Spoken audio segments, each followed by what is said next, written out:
So yesterday we had started Module 6, which was the user interface, one of the user interface chapters, specifically forms. We had finished 2 or 3 pages of the forms chapter. We talked about the elements of a Genero form, containers, form fields, widgets, and so on. We also went through an example of a Genero form and looked at some of the main containers and some of the other types of form elements. We'll be looking at those, of course, in a lot more detail in this chapter. We talked about 2 different ways to create a Genero form file. One type of form file is a text-based form file that ends with a .per extension. So those are text-based forms we refer to a lot of times as just per forms. So that's our traditional type of form. We also have a method of configuring or creating a form with Genero Form Designer in Genero Studio. It's one of the components of Genero Studio. If you create a form in Genero Studio in Form Designer, you end up with a different extension, a .4fd for those forms.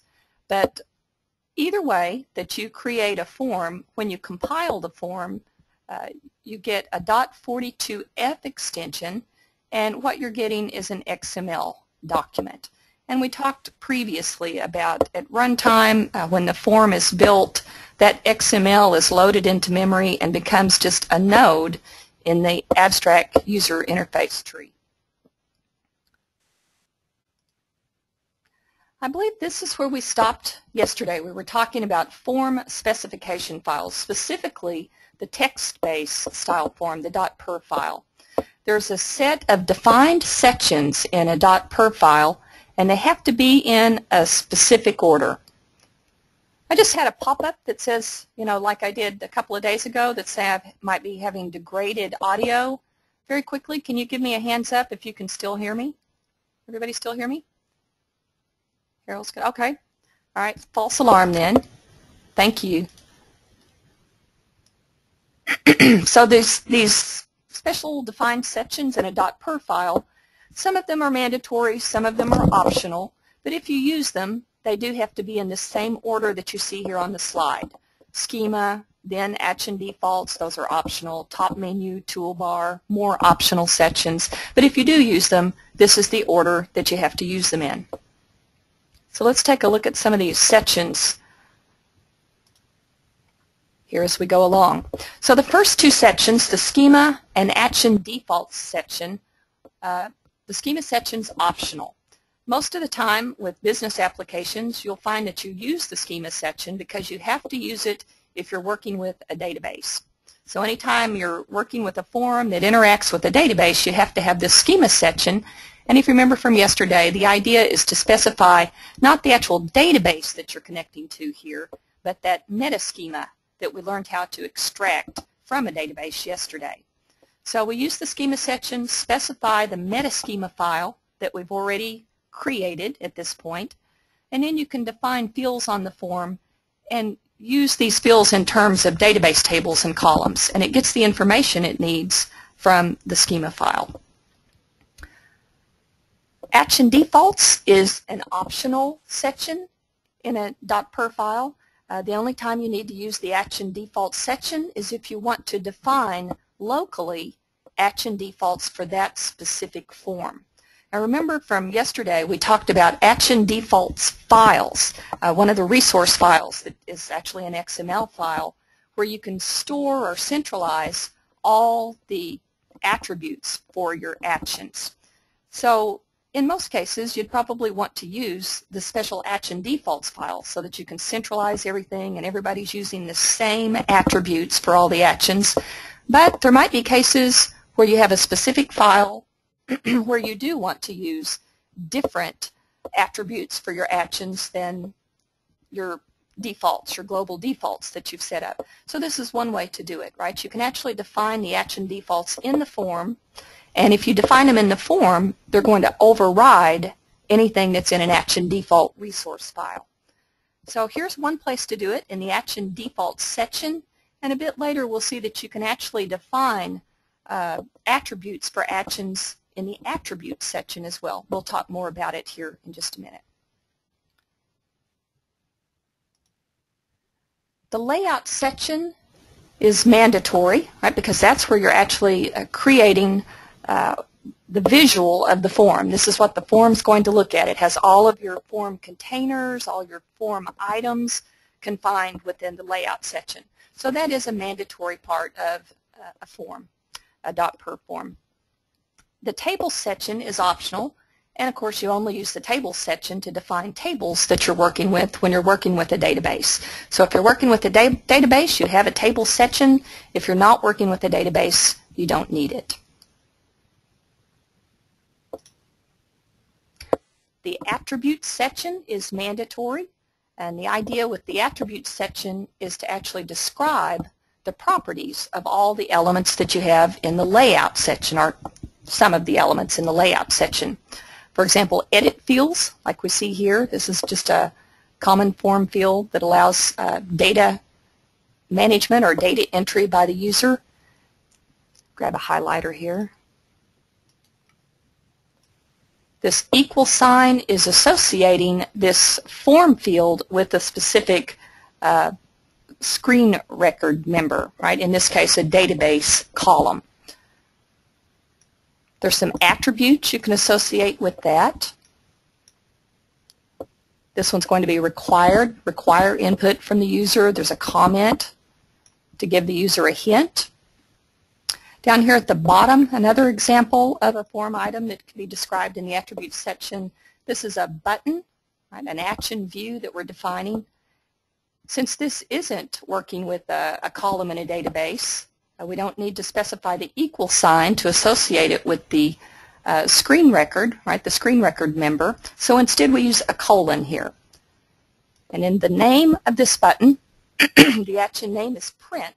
And if you remember from yesterday, that action name, excuse me, attribute is what performs the binding between an action view, which is what we're defining here, and in the on action code, the handler that would define in the BDL program. So this is the important part, right? This is the name attribute that we're going to bind in the code.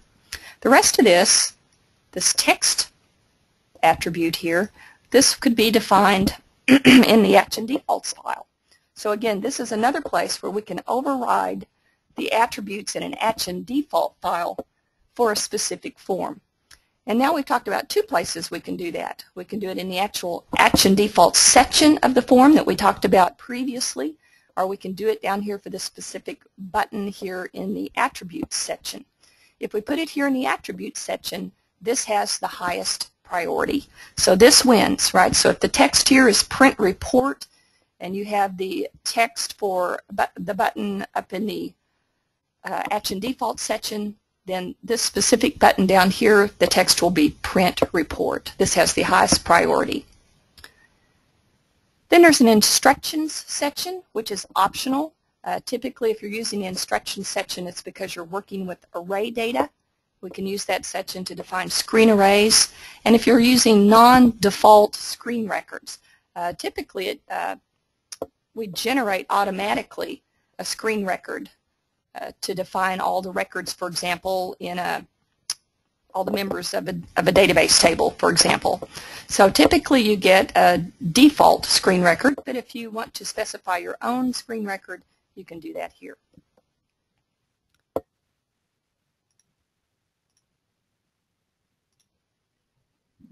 So creating a 4FD, we talked about per files here in the last several pages.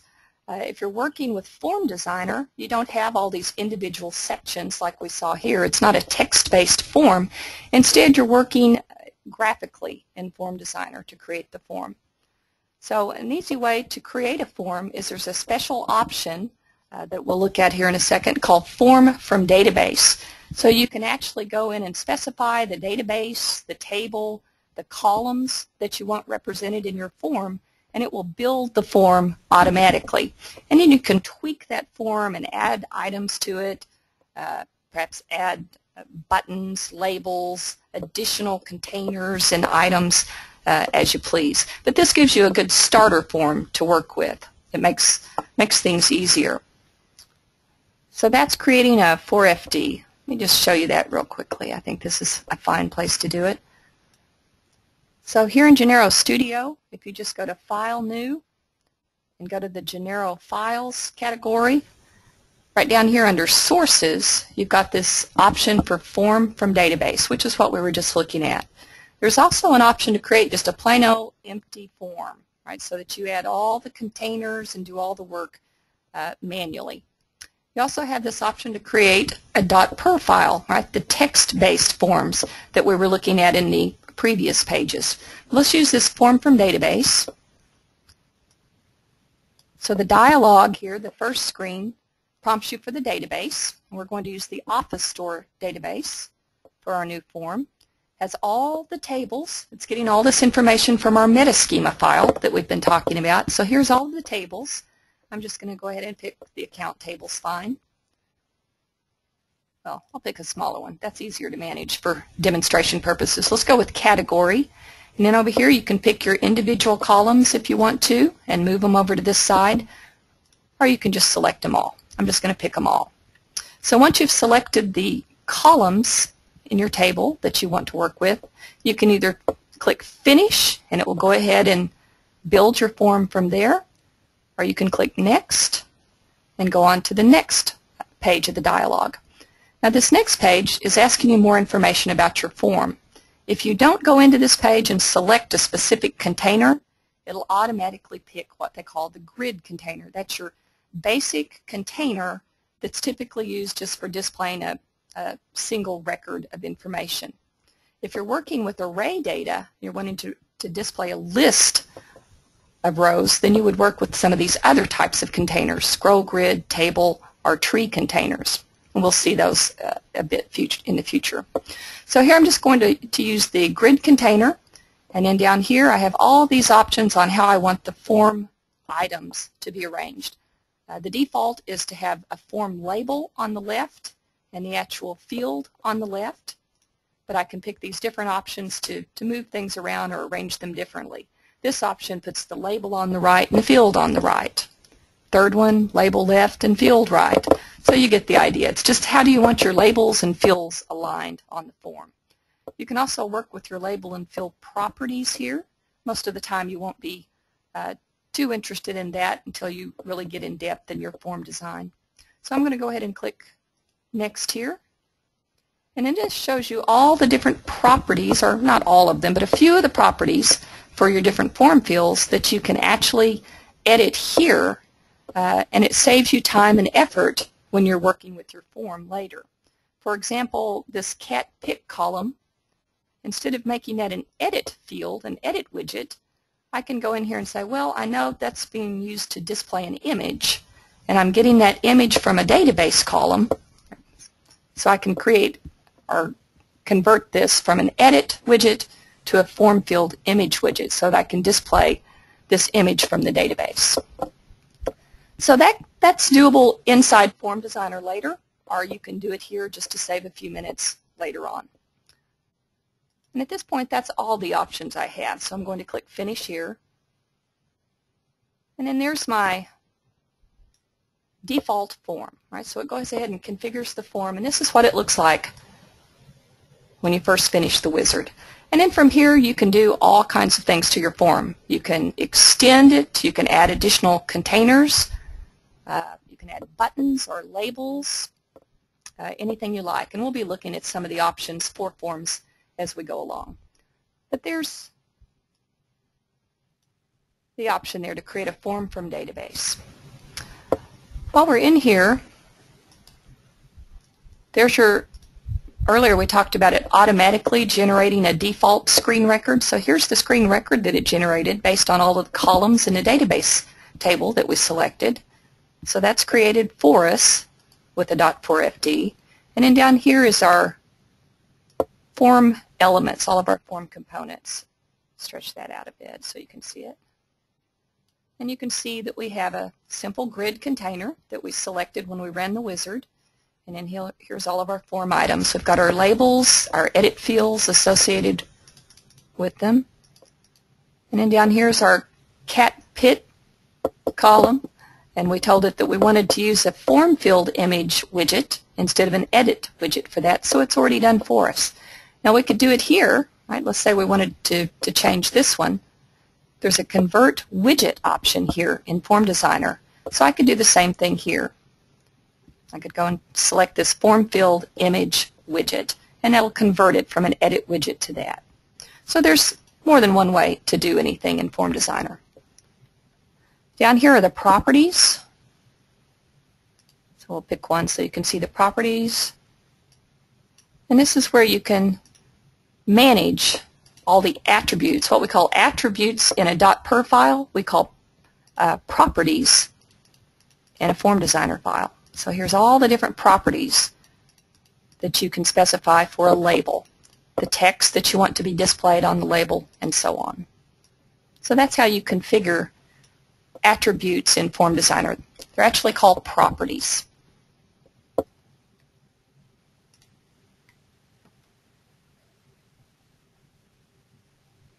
All right, so that's probably good for that page.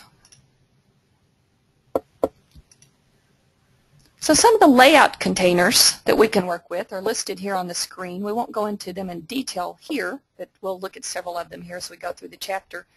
I think we talked a bit about HBOX and VBOX containers yesterday. Horizontal box containers, HBOX containers, are defining the elements in the form that are nested within that container. You want them to be aligned horizontally. VBOX containers are aligned vertically, right? Vertical box containers are from top to bottom.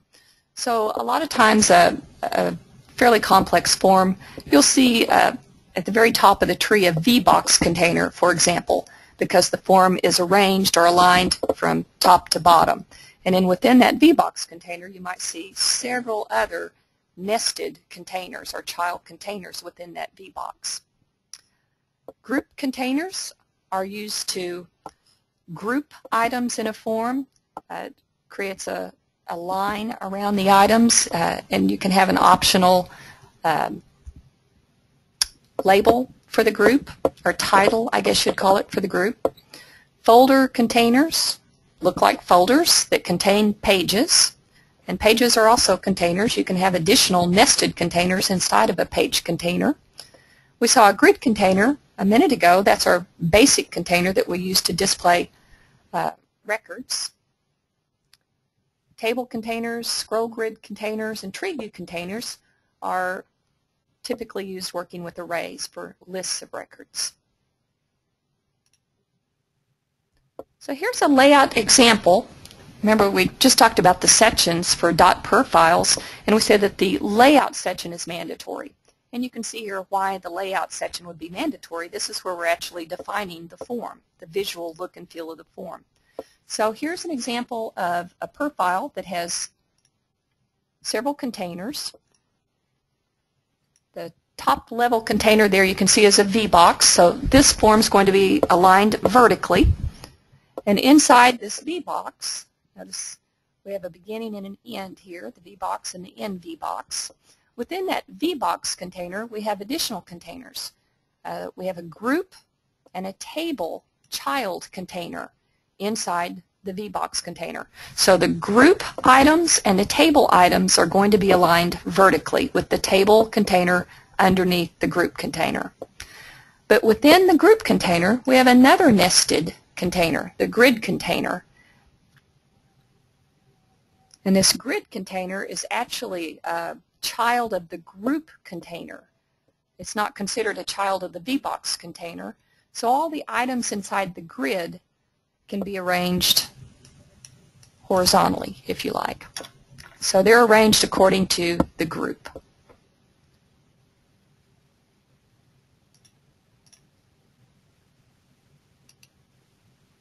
Here's a layout example for Form Designer. There's no special section for the layout. It's just graphical.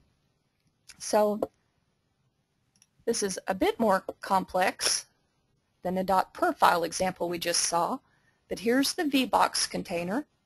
So this is our top level container here that says that we're going to align all the children of the VBOX vertically. Here's a horizontal box here. And then we have two nested grid containers that are children of the HBOX container, the horizontal box container, that we're using to arrange items inside these grids the way we want them. And then we have a folder container here with individual page containers here. We have 3 page containers. And then even within the page container, that looks like a group box. We have a group box container, a group container. And then down here at the bottom, we have another horizontal box here. And in that horizontal box, we have a table container. Looks like we're going to display some array data here. And then we also have over here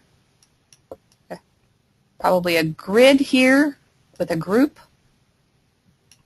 And then some widgets there. So that's a fairly complex form. That probably took a while to build.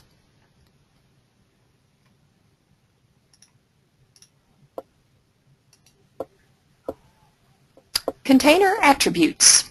So we're switching back and forth here between per file forms and form designer forms. But here we're talking about attributes, which we saw in a .per example. We had attributes in the attributes sections. We also have attributes for all the different container objects for the form. So this is an attribute for a group container. And in Form Designer, we've already said that we don't have attributes, but we have the same thing, but we call them properties. So for Form Designer, you have properties, and in the properties here, as you select your items over here in the Form Designer work area, the design area, or the form structure view, if you select an item here, that will display the properties for whatever item you have selected. And then you can arrange those or change those however you like. VBOX and HBOX containers, I think you probably know already what they're for. We've talked about them now. VBOX specifies that we're going to define all the elements within this container vertically. HBOX, we're going to align them horizontally. Here's our group container. Again, we've talked about most of these already. So just an example of a group container. It looks like this. Puts a line around the items you have defined for the group, and it has an optional title that you can associate with it.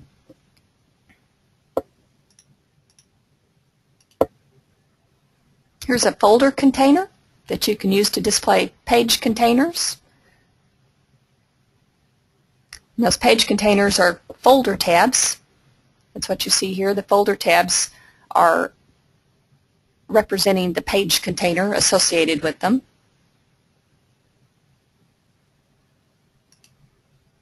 Then we have the grid container, the basic containers that we talked about first. It's typically used just to define form fields for a single record display.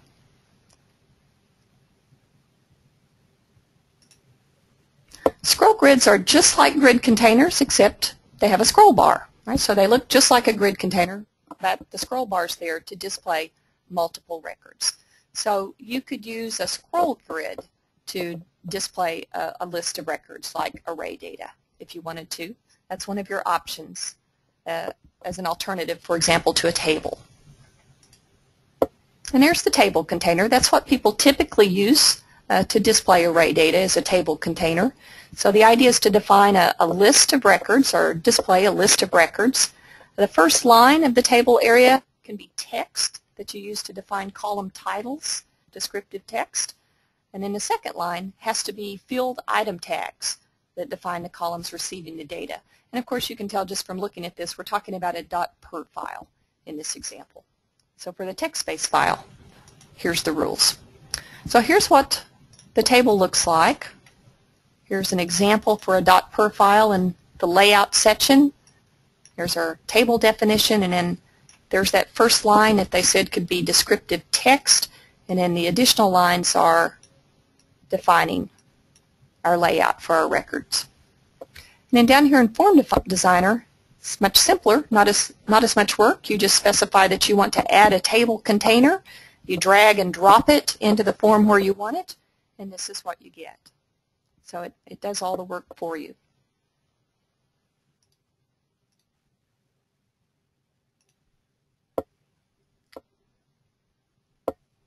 Now this is just for per files. Working with a per file, if you want to add additional containers to a grid container, right, some child containers for a grid, it's a little tricky because within the grid container has curly brackets that define the grid container. Within those curly brackets, typically it's seeing everything in there as text or form items. And if you want to define some additional containers inside of a grid, you use something called a layout tag. So a layout tag has special meaning to the grid container so that it doesn't interpret these layout tags as just plain text, something that you're using to decorate the grid. So there's a G tag that you can use to define a group box. There's additional tags for tables, trees, and scroll grids that you want to define. So we have an example here how you might use these special layout tags. So here's an example of a layout section. It has this overall parent container that's a VBOX, a vertical box, and in a child of that vertical box we have a group container, and then inside the group container, which is going to put a nice decorative line around our children of the group, we have a grid. So here's our grid container, and inside the grid we want to add some groups, some more groups. So it looks like 4 different groups that we're adding here. The first group we just want a name and a phone number. The second group is going to contain the address, state, and zip code. Third group, some additional text items.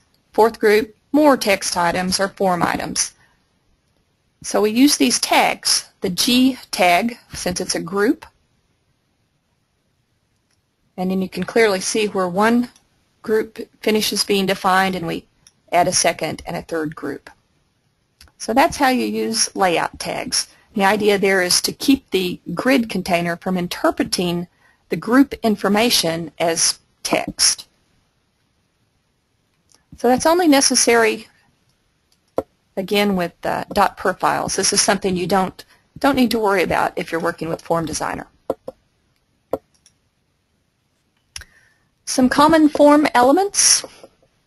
We've seen a lot of these form elements. We're talking about things other than containers here. We've seen lots of examples already of edit fields, simple edit fields that the user can use to interact with data. We've got labels, which are just used for descriptive text. Here's a combo box, which we'll be talking about in detail today, that allows the user to select from a simple drop-down list and pick, for example, looks like a country code description in this example, but it might be something like a valid city or state, something along those lines, region code.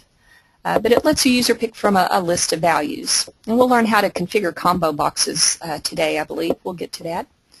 So all the form elements, there's a lot of other form elements and special widgets besides combo boxes, edit and labels, buttons, and so on. You can see all the different types of form elements in the documentation.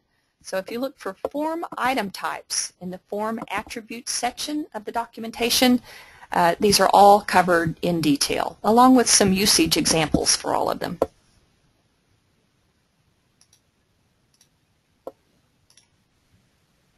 When you're working with Form Designer, one of the nice things about it is that you don't have to be completely finished with the form, and you don't have to have the code written to interface with the form before you can get a good idea of what it looks like. An even better idea of what it looks like than what you can already see in Form Designer.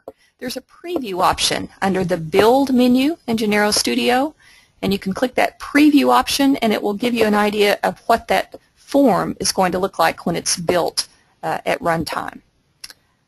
We've already seen the option to compile a form. We saw that on Monday, but it doesn't hurt to go over that again. If you've got a form that you're working with and maybe you're having some issues with it, you can compile it individually there with the Compile File option.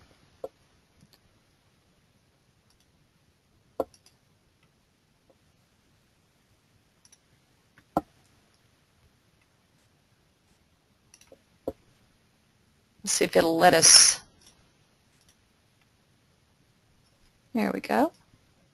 Here's an example of the bill preview with our form that we just generated with that form from Database Wizard. And so you can take a look at it and get an idea of exactly what it's going to look like at runtime. There's no data, of course, because we don't have the application interfacing with the form, but you can at least see how everything's aligned. All right, so that's our first chapter for today. If you like, let's just take about a 5-minute break or so while I find the next chapter of PowerPoints, and then we'll go ahead and do the next chapter of the day. So I'll see you about 5 minutes. I have 33 minutes out of 33 minutes after the hour. Let's go for how about 11:40 Central Time? That's about 7 minutes, and we'll go ahead and do the next chapter.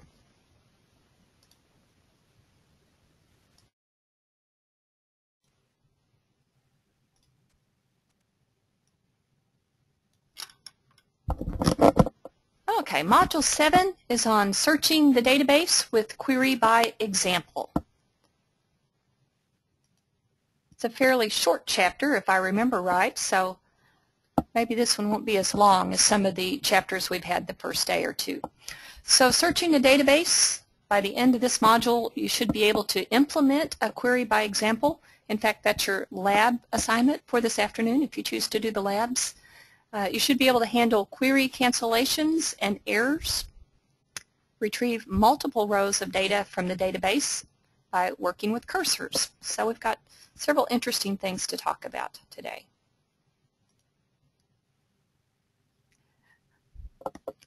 Excuse me. Query by example enables a user to query a database by specifying values for screen fields that correspond to database column. Essentially, what you're letting the user do is enter data into the form that's essentially building a where clause of a select statement. So that's really what's going on here. The construct interaction, or the construct interactive statement, or interactive dialogue, is building a where clause.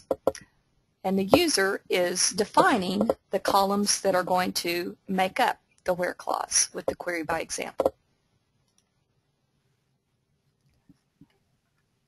So there it's talking a bit about the construct instruction. That's one of our interactive dialogues that we reviewed briefly yesterday, and that's what provides the query by example functionality. So to program a construct instruction, we've got some programming steps here that we'll look at in detail. The first thing is that you need a variable, and it can be plain old character, it can be a varchar, but typically people use strings for it because you don't have to worry about a length with a string. So typically it's a string. So a string variable to hold the results from the construct statement, the construct interaction with the user. That part's going to become your where clause eventually for your SQL statement. You're going to open and display the form. You're going to define a construct block with a list of fields that you want to allow the user to input values into for the query by example. And then you're going to build the SQL using the SQL expression that the construct creates for you. Essentially, you're going to concatenate pieces of SQL statements together to form a complete SQL statement. And then, depending on the results, you'll define and execute a scroll cursor to fetch the rows found. And then, of course, you want to display those rows to the form to allow the user to view them. So that's the programming steps that we'll be looking at. So here's the construct statement. Notice there's a couple of options for the construct statement, different syntax that's supported. Typically what you see people use is this second option down here, this by name option, by name clause that you can use with a construct by name, and this variable name here is referring to your string variable that we talked about on the previous page that's going to hold the results of the user construct, where the user's entering values into your database columns, the fields for the database columns, to create basically a where clause. So this is our string variable that's going to hold the results of our construct, and then you can just specify the column list, the list of database columns that you want to allow the users to query on. So here's an example down here, construct by name, where clause, and of course where clause is actually a variable, and this one's been defined, as we were talking about earlier, as a string.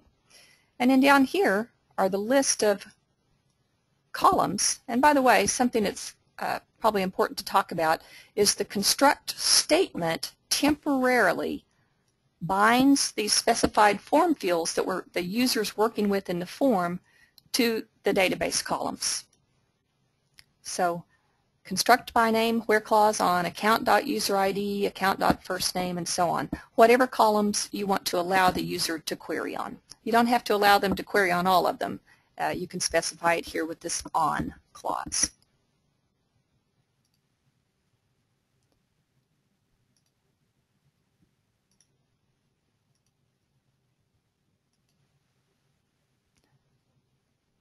So here's an example of a query by example where the users entered the value blogs into the user ID field here, which of course temporarily is bound to account.userid for the purposes of doing the construct. And then when the user selects OK, that's going to go ahead and create this where clause variable, or it's going to store the results in our where clause variable. And then we've got let SQL text, which actually is another string that we've defined to create our concatenated SQL statement. We'll talk more about that too just here in a minute. So this particular where clause, the string variable, not the finished SQL statement, but the string variable will have account.userid equal blogs. So that will be the actual content of our string variable at the end of this construct statement. Now if the user didn't enter any values into the form fields and he clicked OK, that actually returns a value of, it's a 1 equal 1, kind of a predefined Boolean value that always results in true, right, for SQL. So 1 equal 1, which is what you'd get if you just clicked OK and you didn't enter any data, would return all rows from the database table. So some of the syntax is kind of unique there. So he doesn't actually have to select any values. He can just click OK, and it will handle that as well.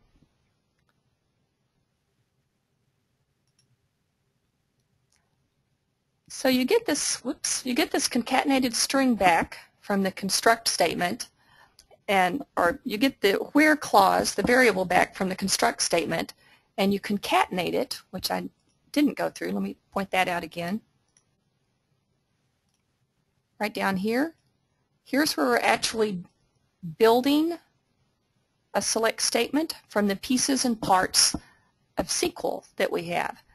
Here's our where clause, that's our string variable that holds the results of our construct statement.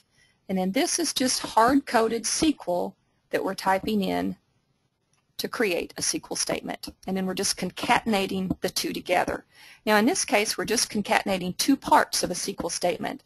The where clause variable contents from the construct, we're concatenating that to select count from account, where, and then whatever the results of our construct were. But you could also do an additional concatenation if you wanted to add, let's say, an order by clause to the SQL. So you just add an additional concatenation symbol, the double pipe here, and then go ahead and put your order by clause if you want one as well. So that's fairly flexible. So here we can see, here's where they've defined the SQL text, which is used to actually try to concatenate the full SQL statement together from the different pieces and parts. And then that's not valid, of course. It's just kind of a concatenated string at this point. You can't actually execute that statement until you prepare it, and then you can execute it with the prepare and execute statements.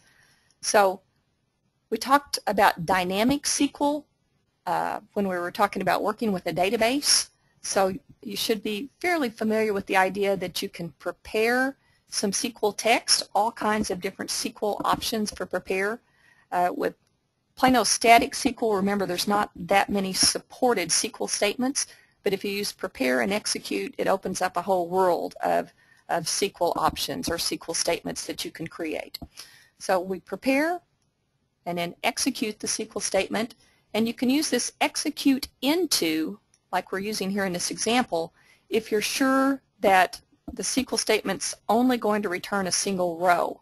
If it's not going to return a single row, there's a chance that it might return multiple rows, then you don't want to use this syntax, you want to use a cursor. So we're going to look at using a cursor here on the next page.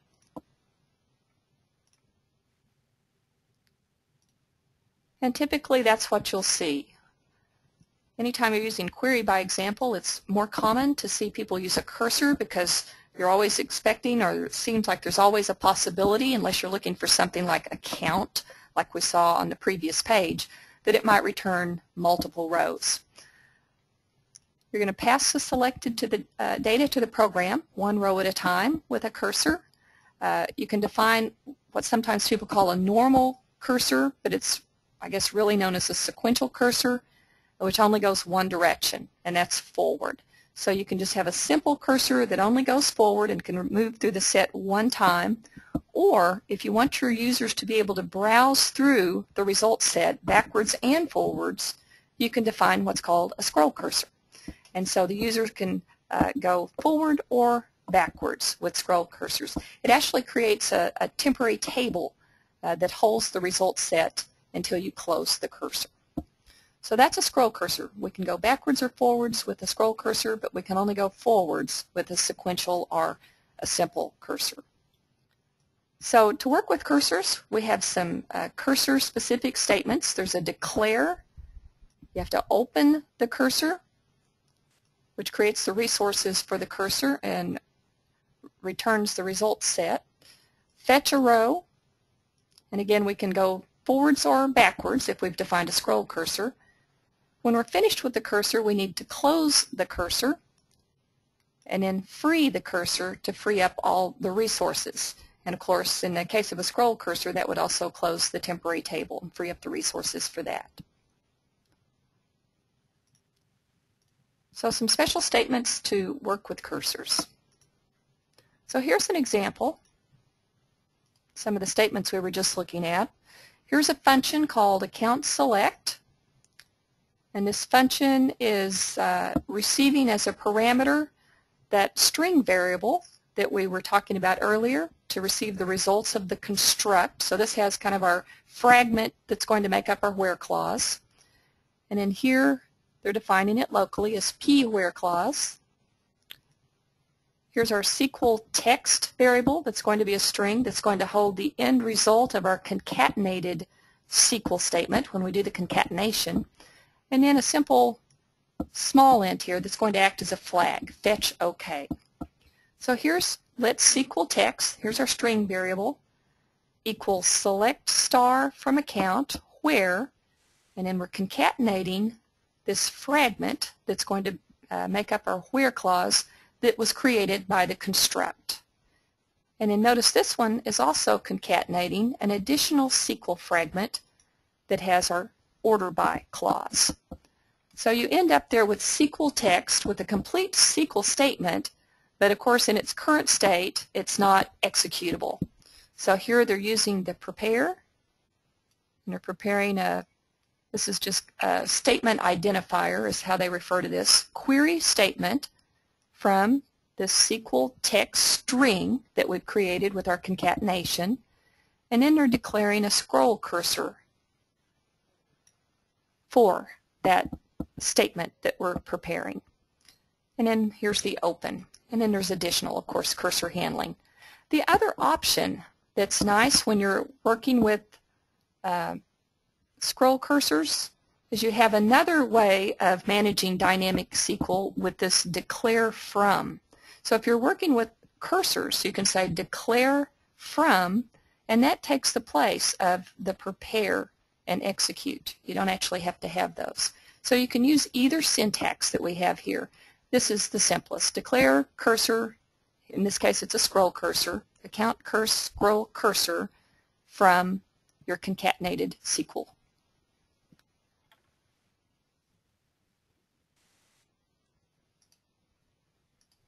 So two different syntaxes that you can use for that. Now here's an example of a fetch. Once we have our cursor defined and opened, we can go ahead and start fetching rows from the result set from the cursor. So here's a function called fetch account. It's accepting a parameter, this special flag we talked about in a previous page. And here they're defining this parameter that they're passing in locally as p fetch flag. So we have a local variable here to hold it. Here they're saying fetch OK equal false. And then depending on this flag that's being passed in, a 1 says fetch next. We're going to go forward into the result set for the cursor. So here's some cursor related statements. Fetch next. This is the name of our cursor. Account curse into a program record that's been defined. So MR account rec is just a simple program record, and we're fetching a row from our result set into the program record. If the fetch flag that's passed in isn't a 1, then it must be that the user wants to go backwards. So we're fetching previous account curse into the program record. So this is based on user interaction with the form. So the user has, let's say, a couple of buttons that he can press. A button to go next, right, to see the next row in the result set, and he has a different button where he can press previous to look at the previous row in the result set. And we're handling that here with these special cursor statements, fetch next or fetch previous, forwards and backwards. And then this is just a good example of using the SQL code. It might be overkill in this case, but it shows you all the different things you can do with that SQL record that we talked about yesterday, the SQL communication error record that has the results of a SQL execution in it. So here they're checking to see if it was successful by looking for a 0. Remember, 0 was successfully executed. Then they're setting this special flag, fetch OK to true. That means everything worked OK. If it's not found, which if you remember was SQL code 100, it has a special kind of built-in constant called not found, and so you can use that interchangeably. SQL code equal 100 or SQL code equal not found. Either one of them works the same way. Then that means that it didn't find any rows that met the user search criteria, so they're setting this flag to false. Let fetch OK equal false. If the SQL code's less than 0, remember that anything less than a 0 was an error, then again they're setting the fetch OK to false. Now I don't know that you need all of those different checks there, but it's a good example so that you can see all the possibilities. Notice here that if they're getting an error, SQL code's less than 0, they're displaying the actual error message for the SQL statement to the user. Error, SQL error message. That was another one of the members of this SQL CA record. And then finally, they're returning this flag, fetch OK, back to the calling function, calling function in the program.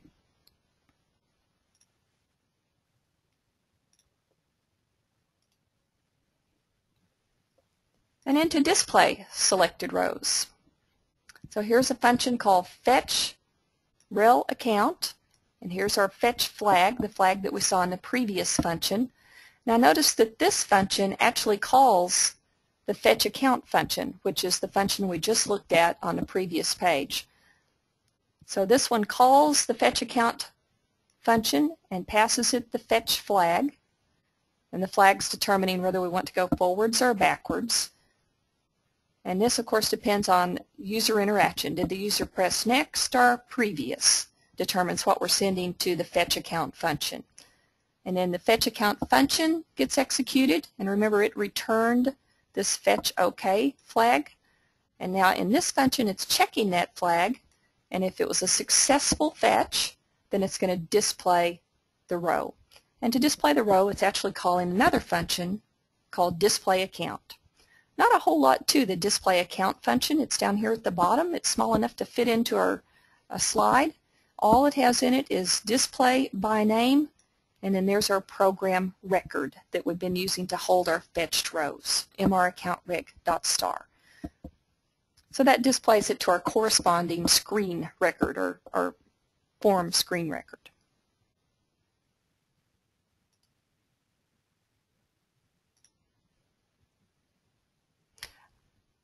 One other thing, I almost forgot to go back. Notice that they're saying here, if the fetch okay, then go ahead and display the record. Otherwise, what if it wasn't okay? Well, at this point, by the time we get back to this fetch account or fetch relative account function, we already know whether or not it actually, remember the big SQL code checking that we were doing on the previous page with the case statement? At this point, it already knows whether any rows were found or not. So here it's saying if the pfetch flag is 1 and it's not a successful fetch okay, that must mean that we've hit the end of the list, right? We've gone forward. That fetch flag is 1 means that we're going forward in the list, and if we're not able to fetch another row from the result set, that means we've hit the end. So we're displaying a message to the user telling them, hey, you're at the end of the list, you'll have to go back the other way. Otherwise, if it's not a successful fetch and we're not going forward, then we must be all the way back at the beginning of the list if we're going backwards in the result set. So again, we're telling the user, okay, you've gone back as far as you can go, you're at the beginning of the list. So we're just giving the user some information as he's scrolling through the result set so that he has an idea of what's wrong if it's not working when he keeps hitting the next button, right? Why isn't it showing me the next record? And this way it's telling him, okay, you're at the end. You've hit the end of the list. We can't fetch any more rows.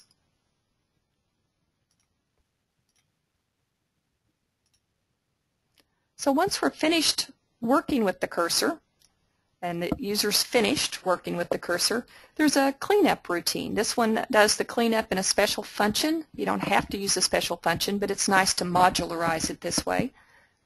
So here they're just saying, okay, I want to make sure I do my cleanup. So they're using a special whenever error continue statement. That whenever error says, don't allow a runtime error from stopping the program. I want to go ahead and do this cleanup before the program just goes away unexpectedly.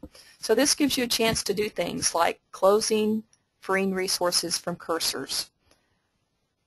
Then down here, when you're finished, you can say whenever error stop and go back to the default behavior of when there's an error. So this is a way for you to more or less defer the program stopping when there's some kind of a runtime error until you've had a chance to do perhaps some cleanup routines that you want to do before it stops.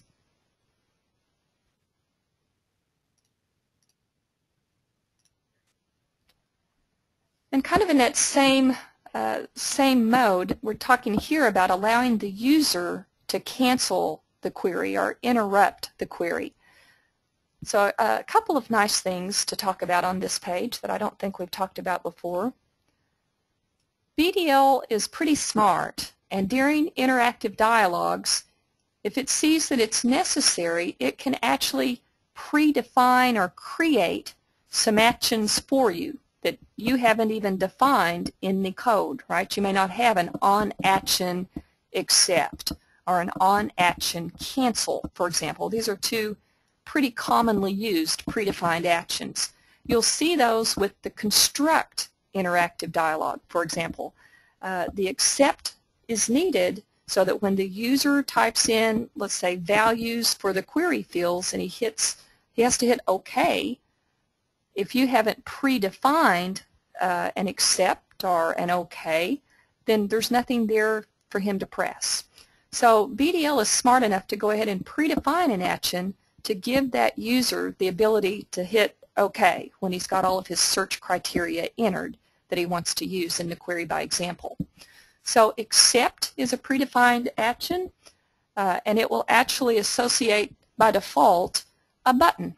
Right? It'll create a button automatically that shows up in the menu panel on the right side of your screen, on the right side of your form, that says OK.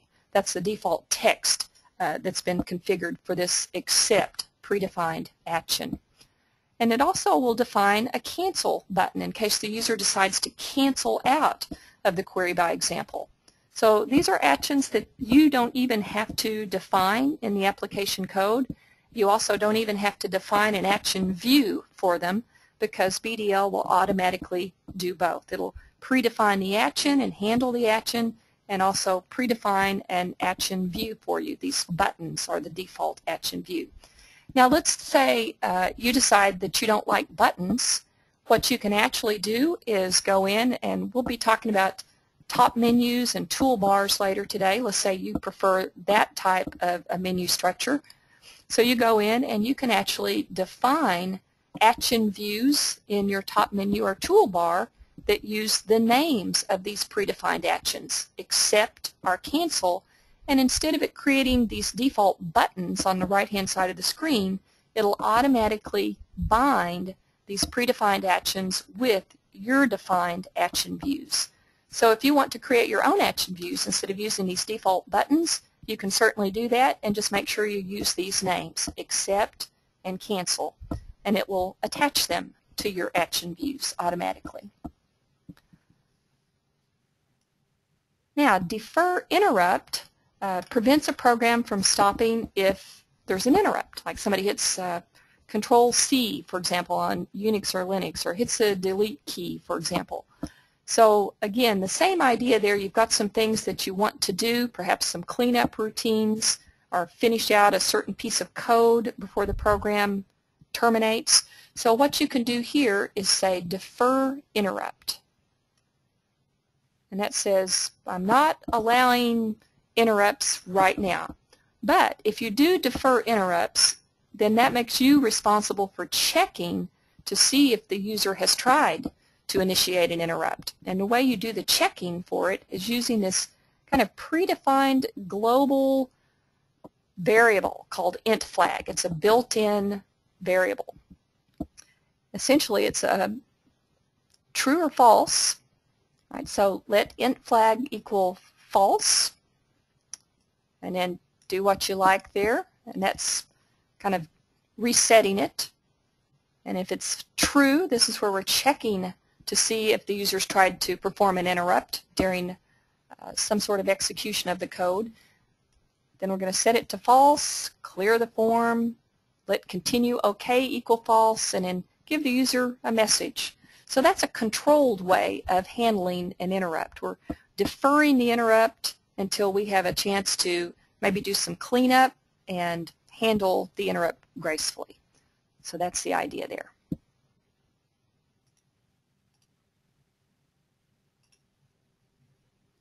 All right, that wasn't too bad. We've already finished 2 of our chapters for today. Both of these chapters were reasonably short. And we still have plenty of time, I think, to finish the last chapter, which is also short.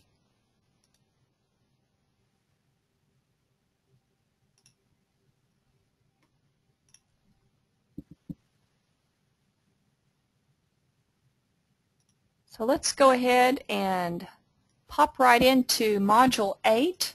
That's our last module for today. And we should be able to be all caught up by the end of today's session. So Module 8 is more on enhancing the form. Specifically for enhancing the form, we're going to be talking about how you work with toolbars, top menus, and combo box widgets. So 3 different things, 3 different items or form items we can use to enhance the form.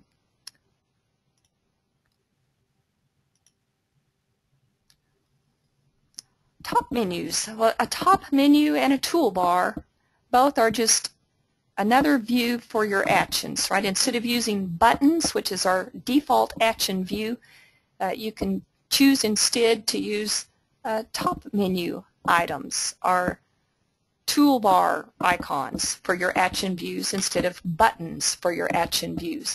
But they work exactly the same way. When we talked about using buttons yesterday for our action view, remember it was the name of the action view, the name of the button that bound the action view, the button, to the action in the code with the on action clause. So it's the same way here with top menus. We've got the same rules. It's the name of the top menu item that does the binding between the top menu item and the on action clause, the name in the on action clause. So it all works just the same. It's just a different view, a different look and feel for our action views. So a top menu is just a view for actions presented as a pull-down menu, which I think almost everyone at this point is very familiar with. So the menu options are bound to the actions in the program with your on action clauses, just like the buttons work when we use plain old buttons, push buttons. And the top menu items, or commands, whichever you prefer to call them, are enabled with the actions defined by the current interactive statement. And that sounds very complicated, but all it means is that you might have 2 or 3 interactive dialogues in your application, and you may have top menu items associated with actions in several different interactive dialogues.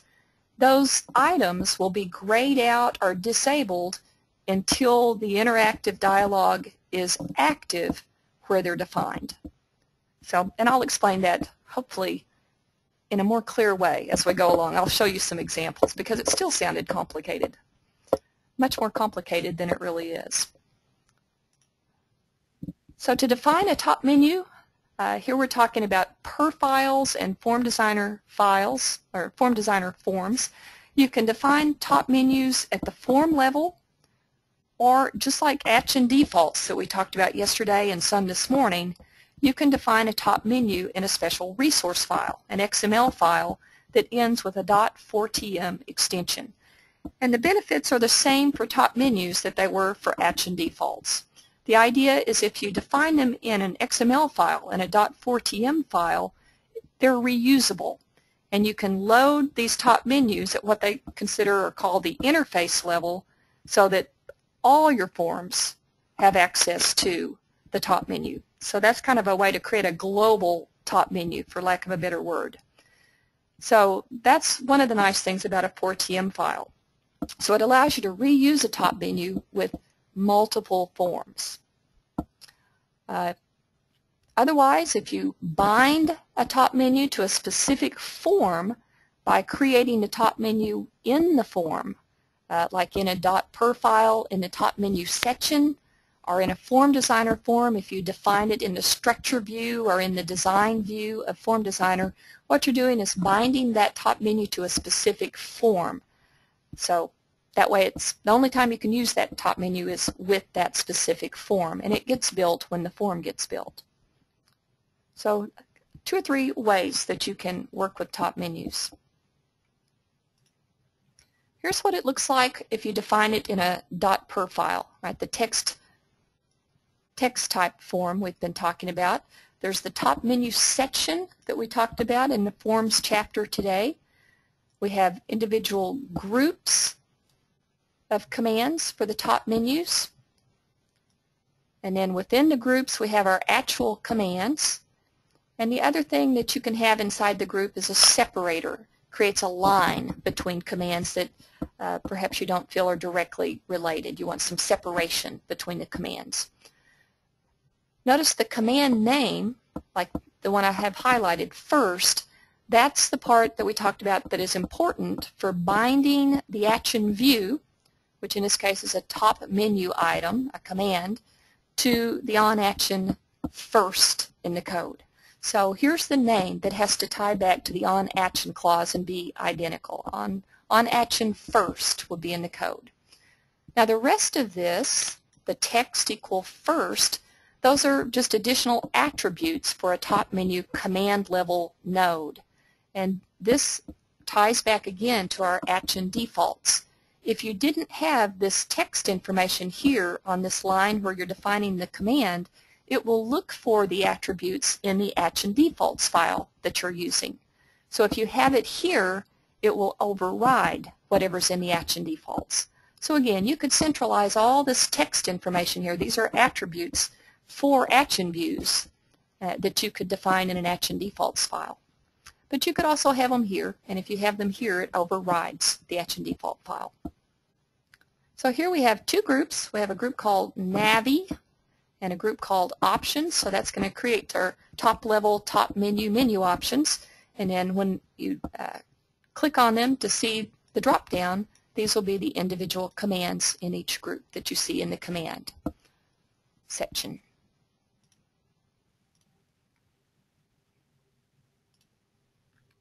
Now to create a top menu in a form designer form, you do it of course a lot differently, and there's 2 or 3 ways that you can do it. You can right click, just kind of start where I'm looking here. You can right click on the form level node in the form structure view, and when you right click there'll be an option there to add a top menu. Now notice something else you can do with a form designer form is you have the option, to import a top menu as well. And when you click that option to import a top menu, it'll give you a dialog that lets you browse for a .4tm file, the resource file we talked about a minute ago, that you can use, the XML file that you can use to store your top menu information. So that's another way to load a top menu into a form, is just to import the resource file, a top menu resource file. Otherwise, if you click just Add Top Menu, you can go ahead and add or create the top menu directly there into the form. So one way to do it is right here in the form structure view. You can right-click and say Add Top Menu. It'll add the top menu to the form here as its own node. And then you can right-click on it, and then you'll have the options there to add groups. Once you've added a group, you can add commands or separators. So that's a way of building a top menu in the form structure view. Now in Genero 250, they've added a small enhancement to Form Designer where you can go ahead and add your top menu like we see up here at the top, add top menu in the structure view, and once you've added it, you can actually add it graphically in the design area of Form Designer, right here at the top of the form. Probably be simpler just to show that to you real quickly. So right here, here's our form we were experimenting with in the last chapter. So if I wanted to add a top menu to it here, what I need to do is find my top level node over here in the structure view. So here it is. And if I just right click on that, I should see all my right click options that include the option to add a top menu. So I'm just going to click that. So from this point, I can go ahead and add a group from over here in my form structure view and work on it from here. Or now with Genero 250, I've got this option where I can just start typing over here and add my group. And it's just kind of guiding me through adding my groups and my commands and so on. And then if I want to add another group, I just type over here, and then I can type in my commands here. So that's another way to do it. Either way works. You can work on it over here in the form structure view and just use these right-click options to add your groups and then add your commands after that, or you can use this new method in Genero 250 of just typing them directly into the Form Designer design window. Either way.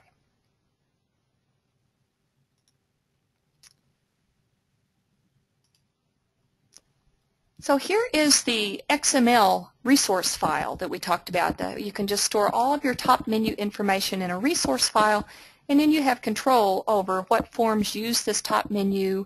You can reuse the top menu so that you don't have to keep recreating it in the individual forms. So it's a nice way to kind of handle top menus in general. So it's fairly straightforward. You have your top menu, top level node here at the top, and then nested within that you have your groups. You've got your commands for each group underneath the group node or nested in the group node. And again, here's the name that we're using to bind it back to our on action clause in the code. So this has to match. Command name equal help has to match an on action help. And then all of this information over here to the right, we can put optionally here, or we can use what comes from our action defaults file. We can set all this up in the action defaults file, the .ad file. So here's one group up here called form. Here's another one called records. And then we have a separator here separating those commands from search, where the user can do a search. Query by example.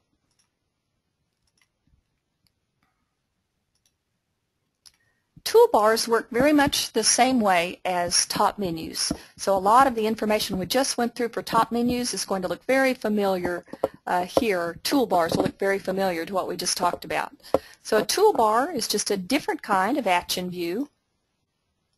Instead of using a regular menu with a menu panel or a top menu, you might prefer a toolbar. So again, we've got buttons here in our toolbar. And of course, the user selecting one of those buttons is going to trigger an event, right? He's triggering an action when he selects one of these buttons. And just like we've seen before, these buttons are enabled according to the actions defined by the interactive dialog that the user is currently in, right? Only the buttons that are associated with, like the construct statement, for example, will be enabled when the user is doing a query by example. We'll come back to that again later. I'll try to demonstrate it for you before we finish today. So to define a toolbar for a specific form, and we're talking about a .per file, you can just add a toolbar section, just like we could a top menu section. And just like the rules we saw for top menus a minute ago, we've got the same idea for toolbars. You can define the toolbar directly in the form so that it's bound to that form. Anytime the form's built, the toolbar's built. Or, just like top menus, you can define your toolbar in a resource file, a toolbar file that ends with a .4tb. And then you've got control over when and where you use that toolbar. We've got special class methods that you can use to load toolbars. You can load a toolbar so that all forms can use the toolbar, or you can load it for an individual form. It's like importing a toolbar into a form that you have the option to do inside of a form. So here we're talking about loading a toolbar at the interface level. All the forms have access to it, versus loading it. This is an object method here that just loads the toolbar into a specific form. So this is a class method, makes it available for all forms. This one's an object method, just available for the one form. And you have to specify, of course, the form with that method.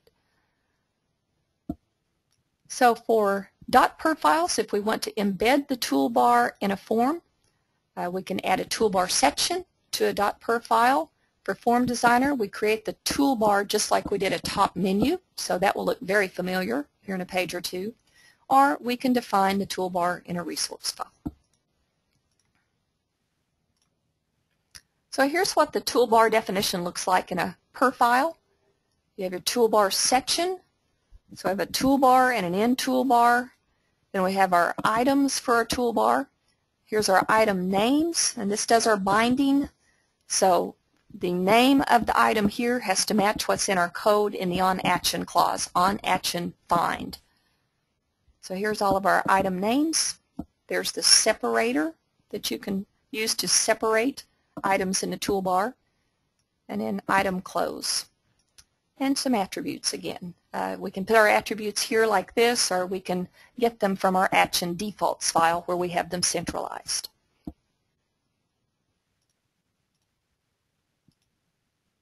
So here's a toolbar definition.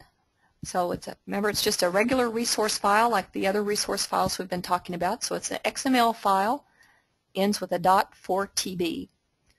So here's our top level node defining our toolbar. Here's our individual toolbar items, the name that's used to bind it to our on-action clause in the code, and then some attributes. And again, these attributes, of course, we could get from the action defaults file instead of defining them individually here.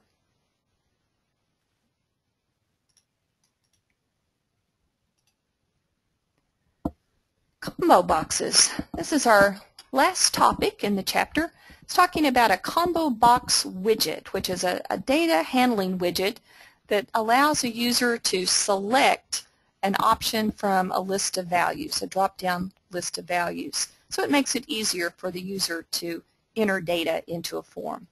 If you're worried that he might not spell something right or might put in invalid selections, one of the ways you can work around that is create a combo box, especially if it's a reasonably small finite set of values that he can select from or choose from. So in this example, they've used state, and they've used a combo box here, or substituted a combo box for the edit field. They've traded widgets here. And so now instead of the user typing in the state code, he's allowed to select it from the drop-down list.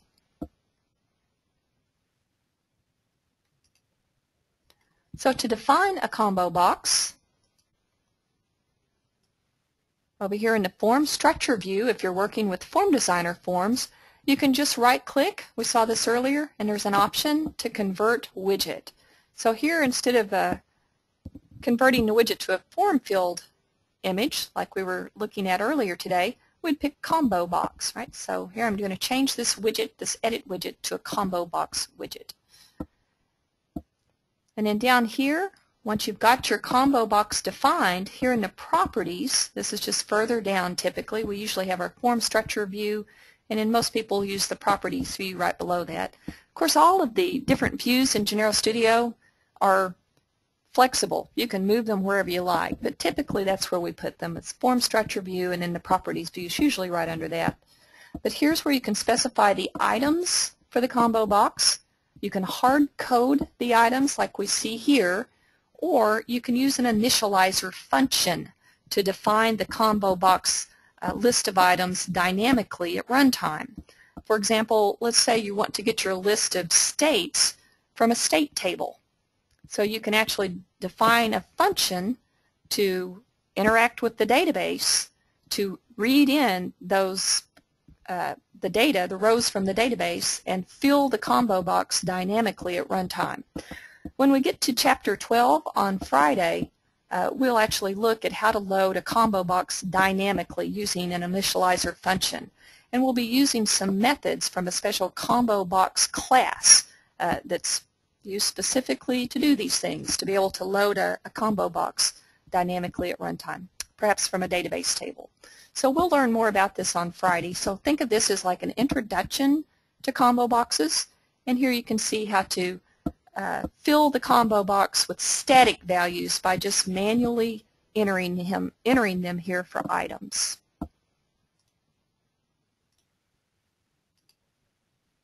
So here's a combo box defined in a .per file. Down here in the attributes, we're saying a F05 is going to be a combo box, which in this case is the city form field item. And then down here, we're defining our items for the combo box. We're hard coding them again. We're not reading them from a database table in a function. But here's our list of items. This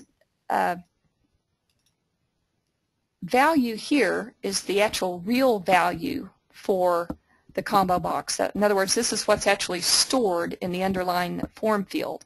And this part here, like Paris, Madrid, and London, is just the text associated with the combo box item that, let's say, gives hints to the user. You'd be much more likely to expect the user to select Paris than you would 1, right? Because he wouldn't have an idea what 1 meant. So this text is what the user sees in the combo box, but what's actually stored is the value that you see listed first here, the 1.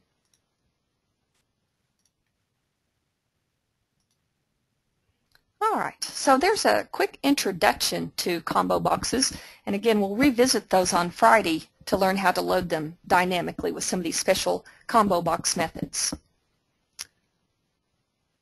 All right, so that's all of our lecture for today. We did really well on time.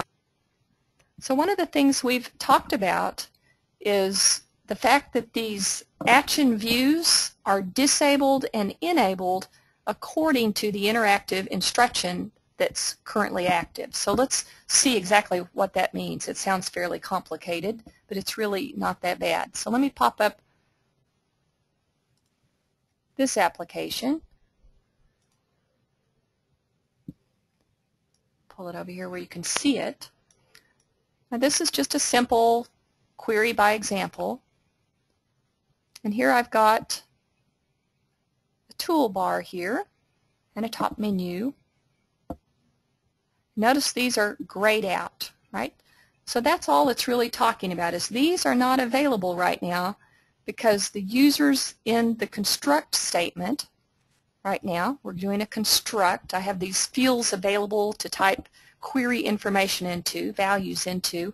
So I'm not allowed to actually trigger any of these actions or action views until I'm out of this construct instruction.